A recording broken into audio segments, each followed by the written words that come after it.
Hey everyone, so welcome to today's video. In previous videos I've been discussing the BITE model, which is basically a model that was created by Steven Hassan, and he goes into detail about the 4 different elements of mind control. That includes behavior control, information control, thought control, and emotional control. In previous videos I discussed behavior control and also information control. And you can just check those videos out if you would like to, and hopefully you will enjoy those too. But for this video, for this particular episode, I'm going to be discussing thought control. So at number 1, we have requiring the group members to internalize group doctrine as the truth. So part of this includes adopting the group's map of reality as your own reality. You'll find as well that there'll be this instilling of black and white thinking. So seeing things as either one way or another with no in between. It's either black or white.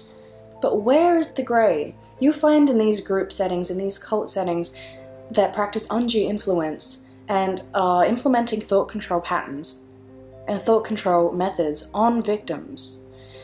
There will be a lot of black and white thinking. So it's going to be hard for people to conceptualize how there could be anything bad even going on within the group when they're seeing it as just white. And along with this, there's also having group members decide between good versus evil. So there's that dichotomy at play, and this happens quite a lot in cult settings, and you see this a lot in Hollywood movies. It's very much instilled upon the culture that we live in, upon the culture that we live in. This good versus evil mentality, it's very much at play in religions, and I would say that in society in general, especially in the West, but no doubt in other societies too, there is a lot of good versus evil, rather than seeing things as a stream or a spectrum where people can fall anywhere on that spectrum and move up and down the spectrum, where it's more malleable and people have more malleable personalities. And like I've mentioned in previous videos, they also like to organize people into us versus them, so insider doctrine versus outsider doctrine. At number 2, we have something that sounds very scary and really is quite scary. Another feature of thought control is changing a person's name and identity. And it's funny how those who believe in the system of psychiatric diagnosis, they abide by all these diagnostic terms like borderline personality disorder, for example, where you get a lot of these features involved. You get things like identity disturbance and black and white thinking, as I mentioned before.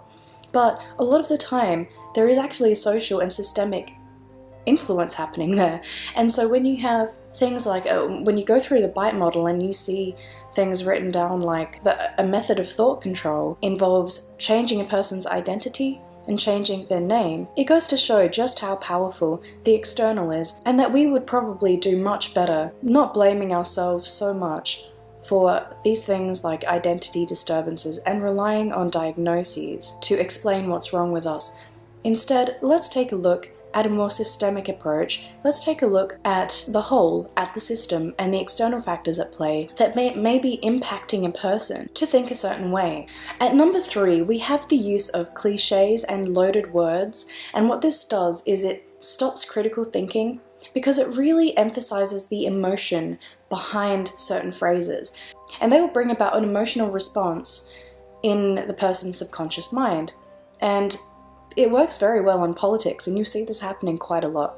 So when people use loaded language, they are stopping your critical thoughts, they're constricting knowledge, and they're reducing something that is very complex into small little buzzwords. Now, at number 4, we have encouraging only good and proper thoughts.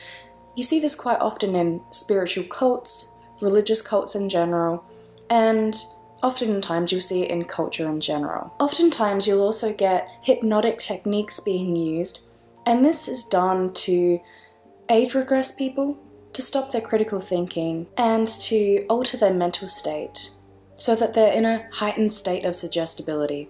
And similar to something I mentioned in information control, you also get false memories implanted And this is definitely a form of thought control where memories can be manipulated. At number 7, we have the teaching of thought-stopping techniques. And what this does is when you teach thought-stopping techniques, and you do it in an undue influence kind of way, not in an ethical way. So keep in mind that there are wonderful thought-stopping techniques that can be used for anxiety, for example. If you're experiencing a lot of issues with that, you may go to a therapist, or you may decide to get some kind of help and practice meditation, for example, and that's completely fine. But often in these groups, in these cult groups, and even in a cult of 2, like I've mentioned in previous videos, there can be thought-stopping techniques put forth for the purpose of stopping you from finding the truth. That's what it does. It stops you from finding out the truth. So these thought-stopping techniques increase positive thoughts in relation to the group, in relation to the cult, and especially to the cult leader. And at the same time, reduces your negative thoughts or stops them completely. So this shuts down something called your reality testing, your ability to test what is real and what isn't. Therefore, you'll be more likely to accept anything the cult leader has to offer you, any information or thoughts they want to embed in your subconscious. Denial, rationalization, justification, and wishful thinking are all different techniques that are used in thought stopping. Some other features of thought stopping might include chanting, meditating, praying, speaking in tongues, and singing or humming. And I want to just remind you again that all of these techniques can be really useful in certain situations, but you just have to be sure that they're not being done as thought-stopping techniques for sinister reasons. At number 8, we have the rejection of rational thinking, of critical thinking, and of constructive criticism. If you do these things, of course, it will be told to you that critical thinking and rational thinking isn't good. You should just think less or stop thinking. And this allows the controller or the handler to just attach their puppet strings to you and do what they will with your mind. So we also have forbidding questions about the leader, the doctrine, and the policies that are allowed. At number 10, we have labeling alternative ways of seeing things, alternative belief systems, as being illegitimate, evil, and simply not useful. Of course, last but not least, we have number 11, instilling a new map of reality. Once the handler or the controller, whatever you want to call them, once they have implemented all of these different techniques, including ones that I mentioned in the behavior control video and the information control video, once they've implemented all of these different techniques, of course, their aim is to create in your mind, in your subconscious, to structure, to orchestrate, and change your map of reality, your way of seeing things. They now have control over you. Their map of reality is now yours. You're seeing the world through their eyes now, and that's what they always wanted. They wanted you to become them.